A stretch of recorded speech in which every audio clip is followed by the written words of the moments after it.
Have you ever felt that something was wrong, but didn't know exactly what? Have you ever had that strange feeling around someone, as if your energy was being drained, even without any fight or conflict?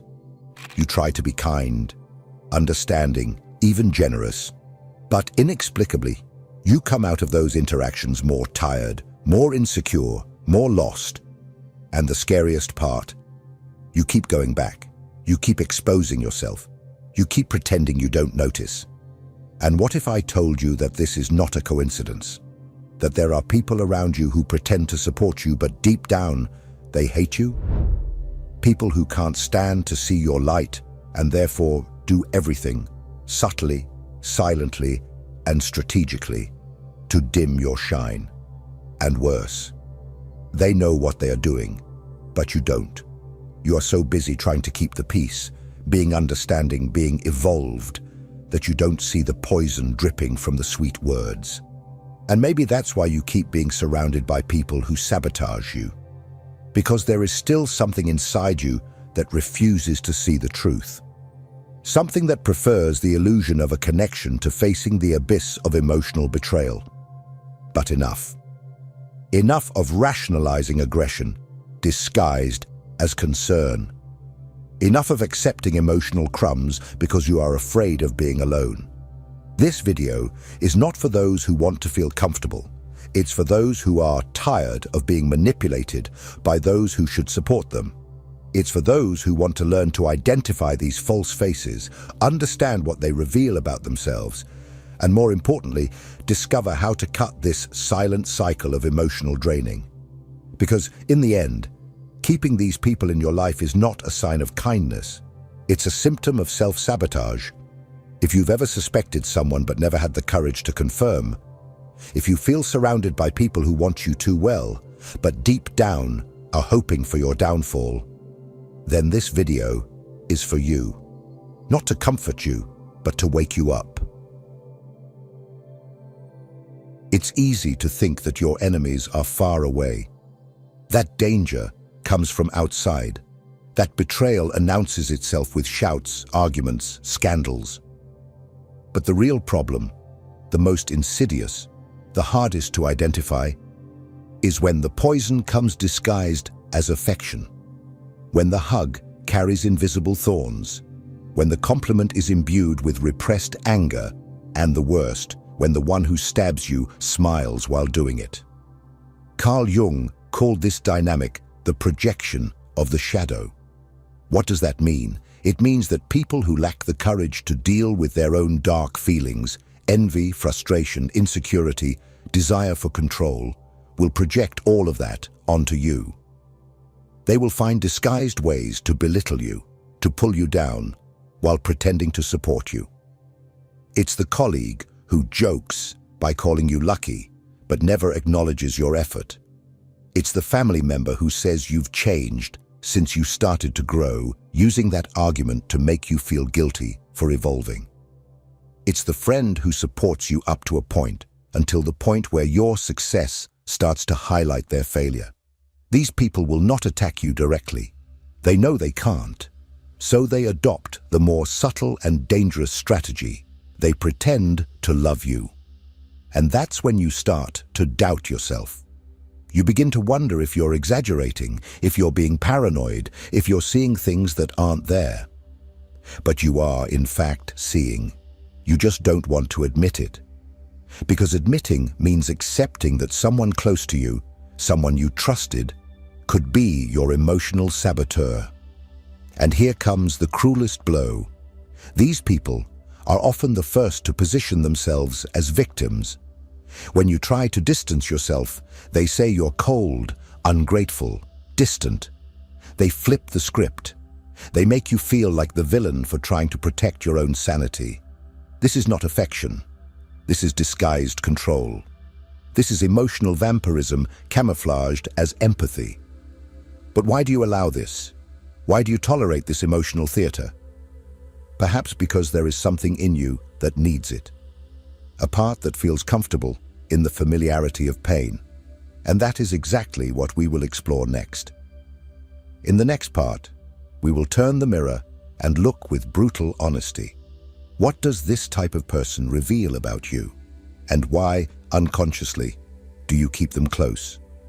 If this content is making sense to you, click the subscribe button and subscribe to the channel. Thank you for your support. It's easy to point fingers, to say that the other is toxic, fake, envious. But Carl Jung warned us about an uncomfortable truth. Everything that irritates us about others can lead us to a better understanding of ourselves. The problem is never just with the other. If you attract this type of person into your life, people who drain your energy, who belittle you with smiles, who sabotage you under the pretense of supporting you, then the question you need to ask is, why? There is a part of you that allows this, that seeks this, that needs this. And it doesn't act out of malice. It acts out of habit, out of trauma, out of unconscious patterns. Perhaps you grew up hearing that you needed to always be available, always understanding, always the nice one. Maybe since you were little, you learned that being loved required giving up yourself. Perhaps you got used to relationships where affection always came with pain. So today, unconsciously, you repeat this cycle. You attract people who reinforce that old story, that you are only worth something if you are sacrificing yourself. These fake people around you act as mirrors. They show how much you still do not stand your ground, how much you fear displeasing others, how much guilt you feel for setting boundaries. And as long as you don't see this, you will continue to call what is actually emotional imprisonment friendship. You will keep confusing loyalty with submission, and you will continue to think you are being strong by enduring everything in silence, when, in fact, you are slowly destroying yourself. Jung said that the encounter with oneself is the only thing that any of us can try to avoid our whole lives. And maybe that's why you keep these people close. Because while you focus on their falseness, you don't have to look at your own omission. While you point out the poison in others, you don't have to face the wound within yourself that allows you to be poisoned. But here is the truth you need to hear. These relationships will not change. They exist to force you to change. The other only stops manipulating you when you stop submitting, when you finally take on your role in this game and decide to exit it. But before you leave, you need to understand the cost of staying. And that is what we will explore next. The invisible impacts that these relationships silently cause in you, in your body, in your mind, in your soul. Because sometimes you only realize the damage when it is already too late. You don't need to be insulted to be hurt. You don't need to be attacked to be destroyed. Sometimes what consumes you is exactly what is not seen, not spoken, not named.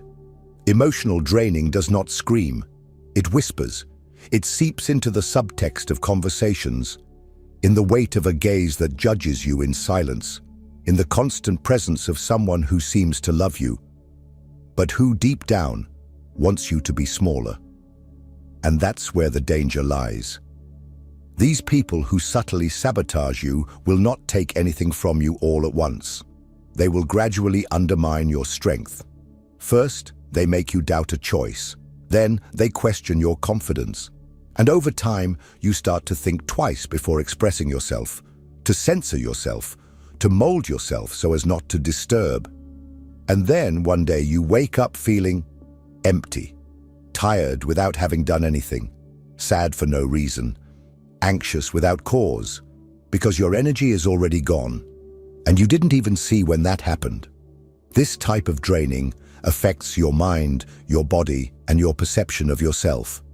You start to feel confused, disoriented, as if something is wrong, but you don't know what it is.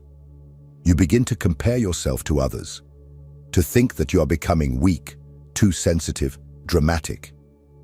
But you are not. You are under attack. An invisible, psychological, symbolic attack. A wear and tear attack. Jung spoke about the energy fields that form in human bonds. When two people interact, they do not just exchange words, they exchange psychic energy. And when you connect with someone who envies you, who represses you, who projects onto you everything they refuse to see in themselves, that energy contaminates your field. And no matter how much you try to rationalize, justify yourself, understand the other person's side, your body feels it. Your intuition feels it. Your spirit feels it. But most people ignore these signs. They prefer to keep adapting, pretending that everything is fine, smiling at those who wish for your downfall, because confronting this truth hurts. Because admitting that someone close to you is destroying you takes courage. Courage to say, enough. And courage, as you will see now, is exactly what you will need to break this cycle. In the next part, we will talk about what happens when you finally see the pattern, when the masks fall, when the truth appears in all its rawness. And what you do from that moment on is what defines whether you free yourself or sink even deeper. Are you ready to face it? The moment you truly see who is sabotaging you is like a snap, a breaking of illusion. It is painful, yes, but also liberating. The curtain falls, the theater ends, and suddenly everything makes sense. The passive-aggressive compliments, the advice that felt more like disguised criticism, that feeling of always being in debt, that no matter how much you do, it's never enough. You finally see the pattern. But then comes the second impact. What to do with this truth? This is where most people get stuck. Because facing the problem is already a shock. But acting requires strength, courage, positioning. And that is not always easy when it comes to someone you love, live with, or respect. Someone who is present in important moments of your life. Someone who may have even helped you in the past. And because of that, you think you can't distance yourself, but you can. And you should. Recognizing the pattern is the first step, but it means nothing if it is not followed by action. You can spend years reading books, doing therapy, watching videos like this. But if you keep allowing this person to access you, to belittle you, to affect you, nothing changes. Knowledge without action is just intellectual distraction. Carl Jung said, "You do not become enlightened by imagining figures of light, but by making the darkness conscious."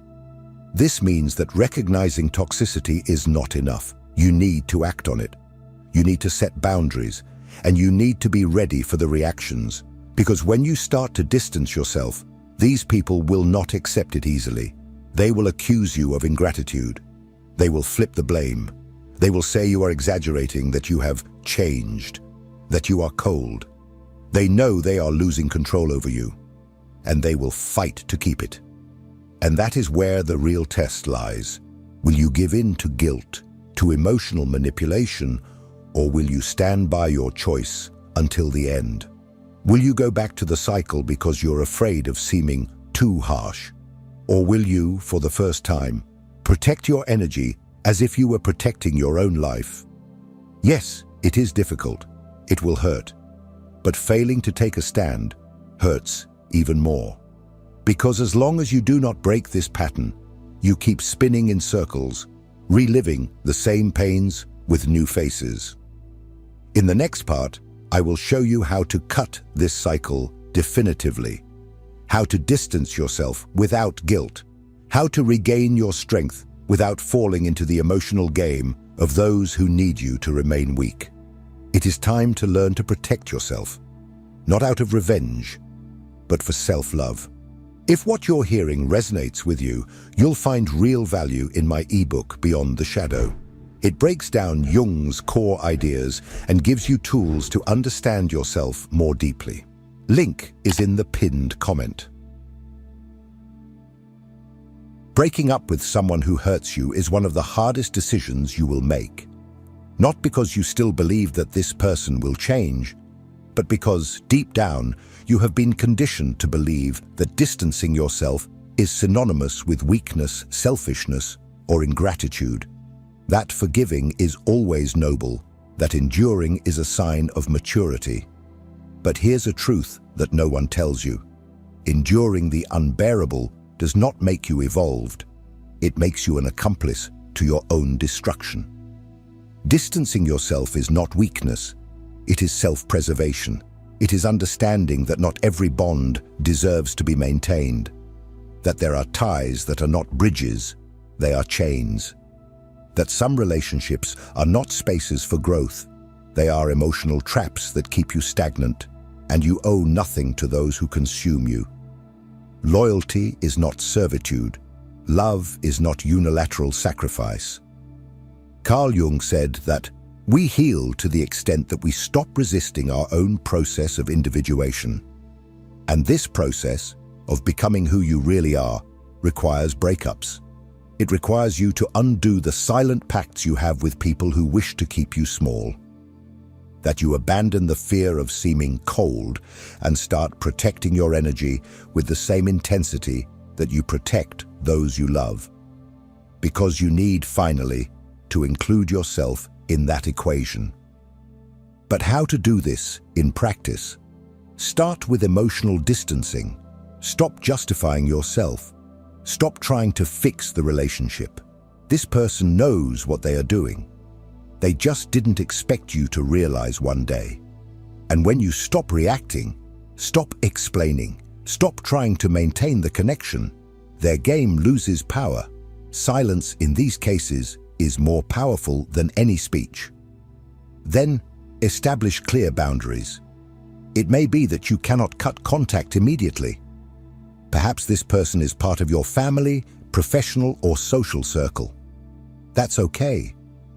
But that doesn't mean you need to continue exposing yourself emotionally. Learn to protect what is yours, to shield your energy, to not fall into the trap of false affection again. And finally, prepare for loneliness, because it will come, and it is frightening, but it also heals. In the void left by these people, something new can emerge: your strength, your authenticity, your autonomy. When you distance yourself from those who drain you, you reconnect with yourself. But be careful. Distancing is only half the journey. The other half is what you do after that. Because cutting the tie is the beginning. True transformation happens when you fill that empty space with something that truly strengthens you. And that's what we will talk about now: the silence you leave and the impact it causes. Because when you leave the scene, the other has to face what you are sustaining, and that's when everything changes. When you finally step away, something happens, and it's not just within you. The silence you leave behind echoes. It echoes in the mind of those who used you as a mirror, as a shield, as an emotional crutch. And that echo is unbearable for those who never learned to deal with their own emptiness, because suddenly you are no longer there to absorb the projections, to alleviate the guilt, to carry the responsibility that was never yours. Suddenly, the game is over, and the other person finds themselves facing what they avoided at all costs: themselves. That is what your departure reveals. Absence is more powerful than any confrontation, because when you disappear, the other is forced to look at what they always hid behind your presence. And then the truth emerges. Love was control, affection was possession, admiration was envy, and the bond was a prison. But this process is not just about the other. It is, above all, about you, about reclaiming your energy, rebuilding your identity, breaking away from the character you were forced to play. When you choose to leave draining relationships, you begin to inhabit your own life with more awareness. You start to say no without guilt, to listen to yourself, to prioritize yourself, to trust your intuition again, that voice that always knew but that you ignored out of fear of being too harsh. The truth is that you owe nothing to those who tried to diminish you. What you owe is to yourself, respect, clarity, strength. And from the moment you refuse to continue dancing the dance of emotional manipulation, you regain control. You free yourself. So, if this video resonated with you, truly, leave a comment. Tell me, what was the moment you realized someone close was draining you? When did the penny drop? Sharing your story can help others who are still trapped in this invisible cycle. Let's transform this space into a place of awareness, not of complicit silence.